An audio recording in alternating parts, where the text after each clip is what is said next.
నేను అడుగుతున్న చంద్రశేఖరరావును, ఏనాడన్నా పెట్రోల్ బంకులు మా ఆడబిడ్డలకు ఇవ్వాలని చూసినవా? రిలయన్స్కి ఇవ్వాలి పెట్రోల్ బంకులు, సోలార్ పవర్లు అదానికి ఇవ్వాలని నువ్వు మోడీ పోటీ పడితే ఇవాళ జిల్లా కేంద్రాలలో పెట్రోల్ బంకులకు ప్రభుత్వ స్థలం ఇచ్చి అవి నిర్వహించుకునే బాధ్యత మా అక్కలకిచ్చి ఇవాళ పెట్రోల్ బంకుల యజమానులను మా ఆడబిడ్డలు చేసినాం.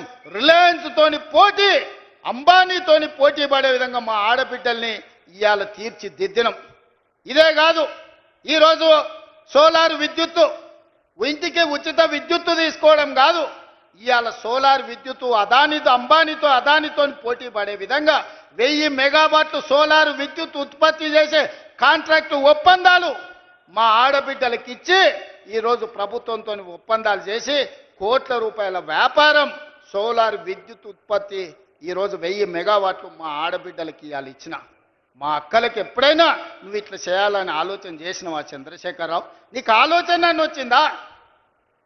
పెట్రోల్ బంకులు ఇచ్చినాం, సోలార్ విద్యుత్ ప్లాంట్లు ఇచ్చినాం, ఆర్టీసీలో ఆడబిడ్డలకు ఉచిత ప్రయాణానికి సౌకర్యం కల్పించినాం.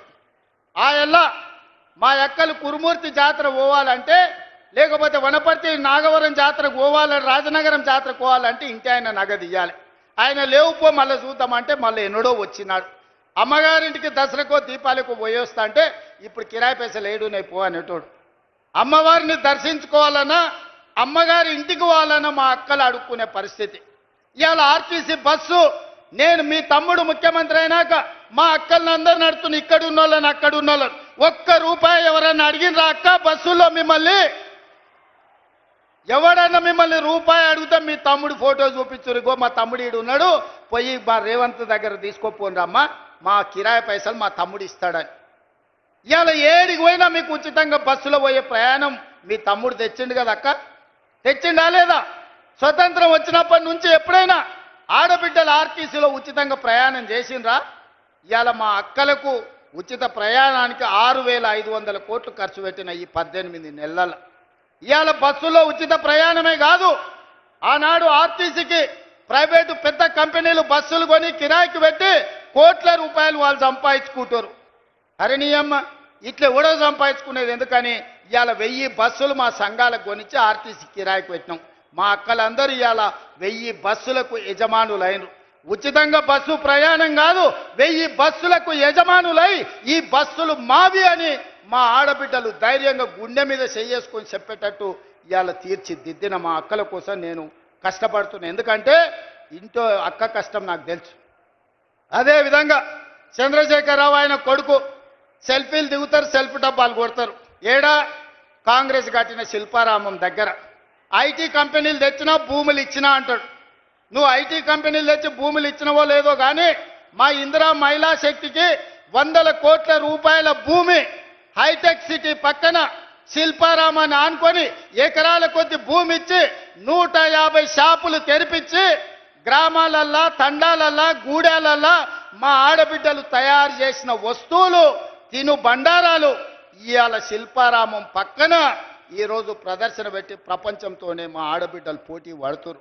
మా అక్కలు మా చెల్లెళ్ళు తయారు చేసిన ఉత్పత్తి వస్తువులను భారత్ సమ్మిట్ ద్వారా 108 దేశాల నుంచి దిగ్గజాలను పిలిపిస్తే అక్కడికి వచ్చి మా అక్కలు చేసిన పనులను అన్ని చూసారు. ఇదే కాదు, మొన్న జరిగిన ప్రపంచ సుందరి పోటీలు జరిగినాయి. ప్రపంచంలోనే సుందర పోటీలు హైదరాబాద్లో జరిగితే 118 దేశాల నుంచి వచ్చిన వాళ్ళు అక్కడ స్టాల్స్, ఇందిరా మహిళా శక్తి స్టాల్స్ మా అక్కలు నిర్వహిస్తుంటే అక్కడికి వచ్చి 3 గంటలు ఉండి మా అక్కలు వ్యాపారం ఎట్లా చేస్తుర్రు, మా అక్కలు వస్తువులు ఎట్లా ఉత్పత్తి చేస్తుర్రు ప్రపంచ దేశాల నుంచి వచ్చి చూసి మా అక్కల నుంచి నేర్చుకొని పోయినరు. ఎన్నడన్నా చంద్రశేఖరరావు నువ్వు ఆలోచన చేసినావా? నీ బిడ్డకు బంజారాహిల్స్లో బంగ్లా కట్టాలనుకున్నావు, నీ కొడుకు జన్వాడలో ఫామ్ హౌస్ కట్టియాలనుకున్నావు, కానీ మా ఆడబిడ్డలకు హైటెక్ సిటీ పక్కన వ్యాపారం చేసుకోవడానికి నువ్వు ఏదైనా ఒక గుంట భూమి అయినా, ఒక గజం భూమి అయినా ఇవ్వాలనుకున్నావా? 3.5 ఎకరాలు నేను 100 కోట్ల రూపాయల భూమి మా అక్కలకిచ్చి 150 షాపులు కట్టి వాళ్ళు ఉత్పత్తి చేసే వస్తువులను అక్కడ ప్రపంచ దేశాలకు ఎగుమతి చేసే విధంగా ఇవాళ మా అక్కలను తీర్చిదిద్దే ప్రయత్నం చేస్తున్నా. అందుకే నేను చెప్పిన నా జీవిత లక్ష్యం 2035 నాటికి దేశంలో మన తెలంగాణ $1 ట్రిలియన్ ఎకానమీ చెయ్యాలంటే మా కోటి మంది ఆడబిడ్డలు కోటీశ్వర్లు కావాలని ఒక లక్ష్యంగా పనిచేస్తున్నా. ఇవాళ 67 లక్షల మందిని కాదు, కోటి మంది ఆడబిడ్డల్ని సంఘాలలో చేరండి, కోటి మంది ఆడబిడ్డల్ని 10 ఏళ్ల కోటీశ్వరులను చేసి మీరు కోటీశ్వరులమని గర్వంగా చెప్పుకోవడానికి ఇవాళ ప్రణాళికలు వేసి ప్రజాపాలనలో ఇందిరమ్మ రాజ్యంలో ఇవాళ మా అక్కలను కోటీశ్వరులను చేయాలని నేను చూస్తున్నా. ఎన్నడన్నా ఈ ఆడబిడ్డల చేతుల 10 రూపాయలు ఉండాలని నువ్వు ఆలోచన చేసినావా చంద్రశేఖరరావు? ఎప్పుడన్నా నువ్వు మానవత్వంతో ఒక్క ఆలోచన చేసినవా? ఇవాళ మేము ఆలోచన చేసినాం, మా ఆడబిడ్డల్ని గుర్తించినాం, వాళ్ళకి గౌరవం ఇచ్చినాం, వాళ్ళకి బస్సు ఇచ్చినాం, విద్యుత్ ఇచ్చినాం, పెట్రోల్ బంక్ ఇచ్చినాం, హైటెక్ సిటీ పక్కన భూములు ఇచ్చినాం, వ్యాపారాలు ఇచ్చినాం, బట్టలు కుట్టేది ఇచ్చినాం, బడి మీద పెత్తనం ఇచ్చినాం. 18 నెలల్లో ఈ దేశంలో ఎవరైనా ఆడబిడ్డల కోసం ఇన్ని మంచి పనులు ఎవరైనా చేసిన వాళ్ళు ఉంటే ఎవరో ఏ రాష్ట్రమో పోటీ పెట్టండి. తెలంగాణ రాష్ట్రం నుంచి మా సీతక్కను, మా కొండా సురేఖను, మా సోదరిమణులను పంపిస్తా, వాళ్ళతో చర్చ చేయండి. ఇవాళ అక్కలను అందరినీ కూడా ఈరోజు చైతన్యవంతులను చేసి వాళ్ళ పిల్లల్ని చదివించుకునేటట్టు చేసి ఇవాళ మనం ఒక దిశగా వెళ్తుంటే చంద్రశేఖరరావు కుటుంబానికి దుఃఖం వచ్చింది, ఆరోగ్యం పాడైంది, దావకాండ్లో పోయి షరీక్ అవుతారు. నేనేం చేస్తానే? నీ కడుపు నుండి విషం పెట్టుకుంటే నేనేం చేస్తా? డాక్టర్లు కోసి తీసి విషం తీసి బయట వేస్తారు, అంతేనా? కడుపులో విషం ఉంటే డాక్టర్ ఏం చేస్తాడు? దవాఖానకు పోతే కోసి విషం తీసి బయట వేస్తాడు. కడుపులో కంతి అయితే ఏం చేస్తారు? అక్క దవాఖానకు పోతే మనకు తెలుసు కదా, ఊర్లలో కడుపులో గడ్డ అయింది అనుకో, ఆ గడ్డ కోసి తీసి బయట వేస్తారు. మీ కడుపులో విషం నింపుకుంటే ఏం చేస్తారు? దవాఖానకు పోతే కోసి బయట వేస్తారు.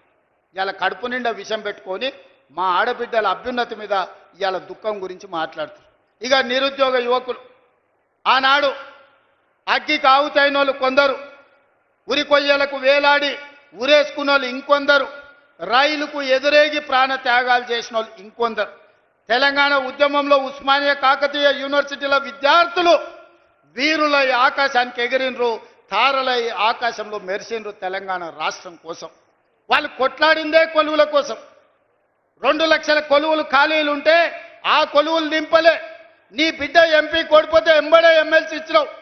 నీ చుట్టం వినోదరావును బండకేసి కొట్టే ఎంబడే ప్రభుత్వంలో ఇంకొక క్యాబినెట్ ర్యాంకు పదవి ఇచ్చినావు.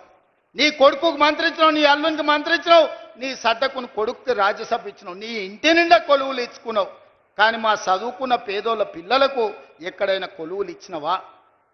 ప్రజాపాలన ఇందిరమ్మ రాజ్యంలో మొదటి సంవత్సరంలోనే 60,000 ప్రభుత్వ ఉద్యోగాలు నేనిచ్చిన.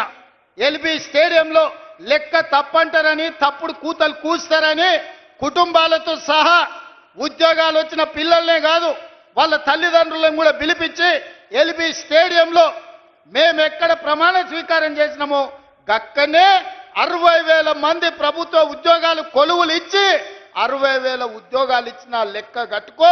ఒక్క తలకాయ తక్కువ ఉంటే నువ్వు వచ్చి నన్నాడు కానీ సవాలు విసిరిన ఆ సన్నాసి దాని గురించి మాట్లాడు.